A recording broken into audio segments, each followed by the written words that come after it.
वहीं दिल्ली में मस्जिदों के इमाम और मुअज्जिनों की सैलरी देने के मामला अब तक ज्यों का त्यों बना हुआ है। पिछले 17 महीने से दिल्ली वक्फ बोर्ड की अलग अलग मस्जिदों के लगभग 280 इमामों और मुअज्जिन की सैलरी नहीं मिल पाई है।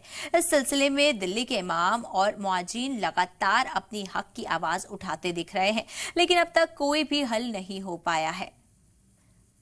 तकरीबन 30 साल से इमामत कर रहा हूँ। आज तक तनख्वाह नहीं रुकी, बराबर तनख्वाहें आती रही, लेकिन अब यही पहले 11 महीने से रुकी, आज 17 महीने से रुकी है और बहुत परेशानी का सामना करना पड़ा।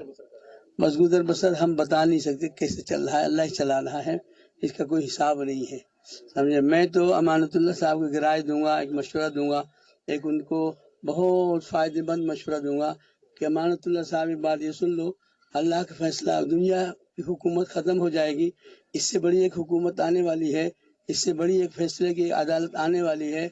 उस अदालत में आपको एक एक पाई का, एक एक मिनट का, एक एक लम्हे का हिसाब देना पड़ेगा। अल्लाह के यहाँ हिसाब हो, आवाज़ लगेगी, जब आवाज़ लगेगी लिमनिल मुल्कुल यौम, आज की हुकूमत किसकी है। दुनिया में तो रही हुकूमत तुम्हारी 10 आदमियों पर, किसी के महल्ले पर, किसी की हुकूमत किसी पे, किसी कितने पर, लेकिन आज हुकूमत किसकी है।